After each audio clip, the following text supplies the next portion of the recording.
अब हम प्रश्न 5वां सॉल्व करेंगे।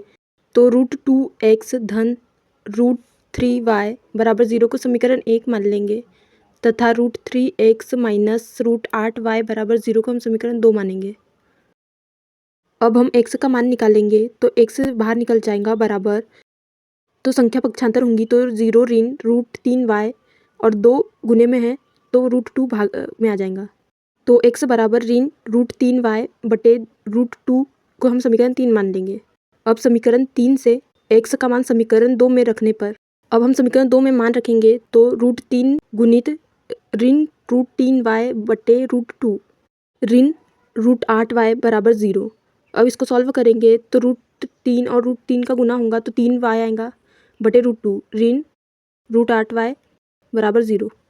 अब यहाँ √2 हर में है तो हम ऋण 3y बटे √2 में √2 का गुना कर देंगे दोनों पक्षों में, ऋण √8y बराबर 0।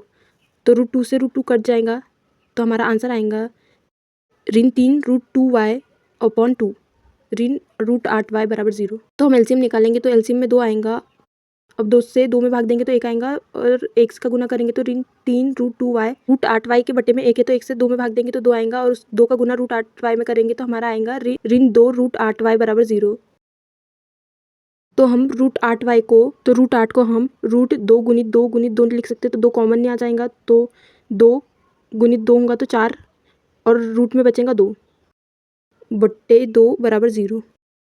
अब इसको सॉल्व करेंगे तो ऋण 3 √2y ऋण 4 √2y 2 पक्षांतर होगा तो गुने में जाएगा तो 0 का गुना 2 से होगा तो 0 ही आएगा। अब यहाँ पे √2y कॉमन निकल जाएगा तो बचेगा ऋण 3 ऋण 4 बराबर 0।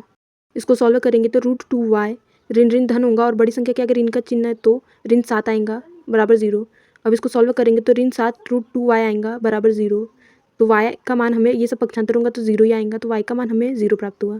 अब y का मान समीकरण 3 में रखेंगे तो समीकरण 3 में y का मान रखने पर, अब समीकरण 3 में मान रखेंगे तो x बराबर ऋण √3 गुणित 0 बटे √2। इसको सॉल्व करेंगे तो x बराबर 0 ही आएगा तो हमें x का मान 0 प्राप्त हुआ।